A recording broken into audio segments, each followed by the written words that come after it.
বন্ধুরা সবাই অনেক অনেক সাপোর্ট করেছো তোমরা। তো আমি অনেকটা আগ বেড়ে গেছি, তো ওটা একটা ভীষণ খুশির খবর। তার মধ্যেও কিছু কিছু বন্ধুরা আছে, এই সমালোচনাটাই দুনিয়া চলছে। তো সমালোচনা মানুষের স্বভাব, সেটা করবেই। আর কিছু কথা বলবো নতুন ক্রিয়েটারদের জন্যে, যারা ভিডিও বানাচ্ছ বা বানাবা ভাবছো, আপলোড করবা ভাবছো, সোশ্যাল মিডিয়াতে কাজ করবা ভাবছো, তাদের জন্য আমি অল্প কথা বলবো। তো তাদেরকে বলবো যে তোমরা যে ভিডিও বানানোর প্রয়োজন নেই বা বানাবা না, সেরকম কিছু কথা না। তো প্রথমে মানে ভেবে নিবা যে মানুষের কথা কিন্তু অনেকটাই সহ্য করতে হবে, তারপরেই আগ বাড়তে পারবা। আর মেহনতও করতে হবে, মানুষের লোকজনের কথাও সহ্য করতে হবে। তো আমি যখন প্রথম প্রথম মানে ভিডিও করি, তখন কিন্তু আমি সেগুলো কথা মাথায় আনি নাই বা ভাবিও নাই। তার জন্যে এখনও কখনো কখনো মনে হয় যে আমি আর করবো না ভিডিও সিডিও, এরকম মনের মধ্যে খারাপ লেগে যায় কখনো কখনো মানুষের কমেন্ট দেখে। তো সেসব জিনিস সহ্য করতে হবে, তারপরেই কিছু একটা হবে। তো অনেক কথা শুনতে হবে। কিছু কিছু বন্ধুরা আছে অনেক সাপোর্ট করে, অনেক ভালোবাসা দেয়। আবার এক দুজন এরকমও আছে, সবাইকে বলছি না যে সবাই খারাপ, তা না। এক দুজন আছে যে খারাপ চোজি ভাবতে থাকে, মন্দির মসজিদে গিয়ে মাথা ঠুকবে, আশীর্বাদ নেবে, আর সেই যে পুণ্যটা কামানি করে না, সেই পুণ্যটা এই সমালোচনার মধ্যে হারিয়ে ফেলবে। সেরকম ধরনের লোকও আছে। তো কেন বলছি এই কথাটা, এবার তোমাদেরকে বলি। আমাকে একজনে কমেন্টে লিখেছে আমার ভিডিও নাকি আগে ভালো ছিল, এখন নাকি ভালো না, ভিডিও খারাপ হতে চলেছে, আমিও নাকি খারাপ হতে চলেছি। তো এই কথাটা বলেছে। হয়তো ভিডিও মানুষের খারাপ ভালো সবারই হয়, কোন ভিডিও কার ভালো হবে খারাপ হবে নিজেও বলতে পারবে না, সেটা আমি নিজেও বলতে পারি না। হয়তো ভিডিও কখনো খারাপ হয় কখনো ভালো হয়, সেটা মাইন্ডের কথা না। কিন্তু বলেছে যে আমি নাকি দিন দিন খারাপ হয়ে যাচ্ছি, ভিডিও দিন দিন খারাপ হয়ে যাচ্ছে, আমিও নাকি খারাপ হয়ে যাচ্ছি। আচ্ছা বন্ধুরা, তোমরা একটা কথা বলো তো দেখি আমাকে। তোমরা আমাকে ভালো করে চিনো না, জানো না, আমার ফ্যামিলির ব্যাপারে জানো না কিছু, তো হুমা একটা কথা বলে দিলে। তো আমার খারাপটা কি না? আমি খারাপ কোনো ভিডিও আপলোড দেই কখনো না, খারাপ কিছু করি যে আমি দিন দিন খারাপ হয়ে যাচ্ছি? তো কি করে বললো যে আমি খারাপ হয়ে যাচ্ছি? আমি তো সেরকম অন্যদের মতন ওরকম ভিডিও আমি আপলোড দিই না। আমি যে ভিডিও আপলোড দিই আমার ফ্যামিলির লোক দেখে, আমার শ্বশুরবাড়ির লোক দেখে, সবাই দেখে, আমার স্বামী দেখে, ভিডিও বানানোর সময় দেখে, ভিডিও আপলোড দেওয়ার পর দেখে, সবাই দেখে। কিন্তু তার মধ্যে কোনো খারাপ ভিডিও যদি থাকে আমাকে বলো যে এই ভিডিওটা তোমার খারাপ হয়েছে বা কিছু। আমি খারাপ সেরকম কিছু ভিডিও বানাই না, কিন্তু আমি যেটুকু বানাই যাতে সমাজে দেখে, সমাজের মানুষ যাতে ভালোবাসে, যাতে কোনো খারাপ না বলে আমাকে, আমি সেটুকু মাথায় রেখে, আমি একটা হাউসওয়াইফ, তাই আমি এগুলো কথা মাথায় রেখে কিন্তু আমি ভিডিও আপলোড দিই আর ভিডিও বানাই। তো আমার নিজের ইজ্জতের, আমার নিজের পর্বা আছে, আমার চিন্তা আছে, সেটা তোমাদের বলতে হবে না। আমার কি করলে ভালো হবে, কি করলে খারাপ হবে, ভালো মন্দ সব দুটোই আমি বুঝি। কিন্তু যাও সেই কথা ছাড়ো। আরেকজন বলেছে আমি নাকি বাচ্চাদেরকে কেয়ার করি না, আমি নাকি কেয়ারলেস, বাচ্চাদেরকে কেয়ার করি না। আরে আমি বাচ্চাদেরকে কেয়ার করি না করি সেটা আমি বুঝবো, আমার ফ্যামিলির লোক বুঝবে।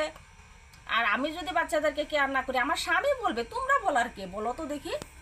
তোমরা তো বলার আমার কেউ নয়। তোমাদের ভালো লাগলে আমার ভিডিও দেখবে, না লাগলে দেখবে না। এই কথাটার বলারও তো কারণ আছে না, যে আমাকে তোমরা এইভাবে বলবে। কোনো তো কারণ নেই এখানে বলা, কারো মানে ফ্যামিলির ব্যাপারে তো তোমাদের নাক গলানোর কোনো প্রয়োজন নেই। আমার ভিডিও ভালো লাগলে দেখবে, না লাগলে দেখবে না। ও তার মানে কি আমি SMS-এ মানে সবসময় যদি তোমাদের সাথে গল্প করি ই করি তাহলে খুব ভালো, আমি আমার নাম্বার খুঁজবে আমি দিয়ে দেবো, তাহলে খুব ভালো।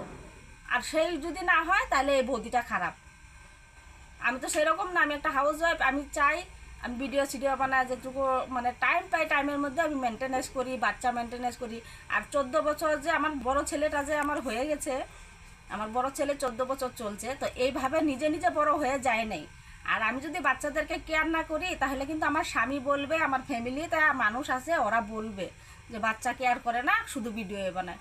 সেরকম ধরনের কথা না। কিন্তু আমি ঘরের সমস্ত কাজ সেরে, বাচ্চা কাচ্চার স্কুল সব কিছু দেখভাল করে তারপরেই আমি ভিডিও আপলোড করি। আর মানুষের তো সেই এরকম কোনো কথা না যে যে বেটি রান্না করে সে বেটি চুল বাঁধে না, সে বেটিও কিন্তু চুল বেঁধেই রান্না করে, চুল ছেড়ে রান্না করে না কাউ। তো সেরকমই আমি সব কাজ করার পর যেটুকু টাইম পাই আমি সেটুকু টাইমে মেনটেনেন্স করে আমি ভিডিও করি, আপলোড দিই। এবং তো তাতে তোমাদের বলার এত টেনশন করার কোনো জরুরি নাই না আমার জন্যে, যে আমার বাচ্চা আমি কেয়ার করবো না। কোন মাটা কোন বাচ্চা কাচ্চাকে কেয়ার না করে? আর কেয়ার না করলে কি বাচ্চা কাচ্চা নিজেই বড় হয়ে যায়? আর বাবা কতক্ষণ থাকে ঘরে? বাবা তো সারা সময় ঘরে থাকে না, মারই তো সমস্ত কিছু করতে হয়। আর বেমার আজার হইলে এই 14 বছরের মধ্যে কি বাচ্চা কাচ্চার বেমার আজার হয় নাই? আমি ওদেরকে কি ঠিক করি নাই? এমনিতেই বড় হয়ে গেছে। আর আমার এখানে শ্বশুর শাশুড়ি কেউ থাকে না, তো একাই সমস্ত আমার সারতে হয়। আমি যদি না করি কে করবে বলো? আমি তো সেরকম ধরনের না যে বাচ্চা কাচ্চা ফেলে রেখে আমি এইদিকে ভিডিওই বানাইতে থাকবো। আমার কি অতটুকু মাথায় নেই?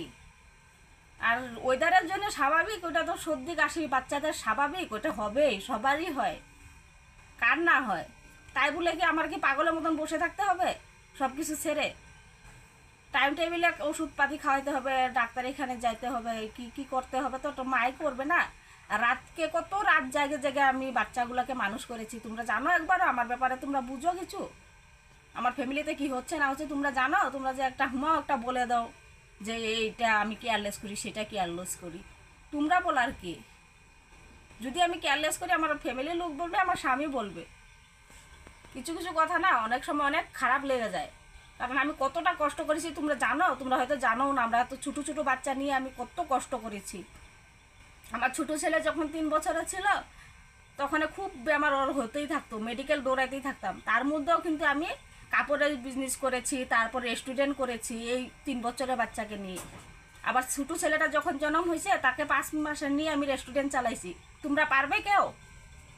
তার জন্য আমার স্বামী আমাকে কিছু কয় না, কেন কি আমি সমস্ত ঠিক রেখে আমি কিন্তু ভিডিও আপলোড করি। আমি এইভাবে করি না তোমাদের মতন যত সব। আর ছেলেরা কি বুঝবে মেয়েদের কথা? মেয়েদের কত কাজ থাকে ঘরে তোমরা জানো? তোমাদের কামের একটা হিসাব দিয়ে দেও হয়ে যায়। আর মেয়েরা যে ঘরের কুটিপাটি কত কাজ থাকে সেটা তোমরা বুঝবে না।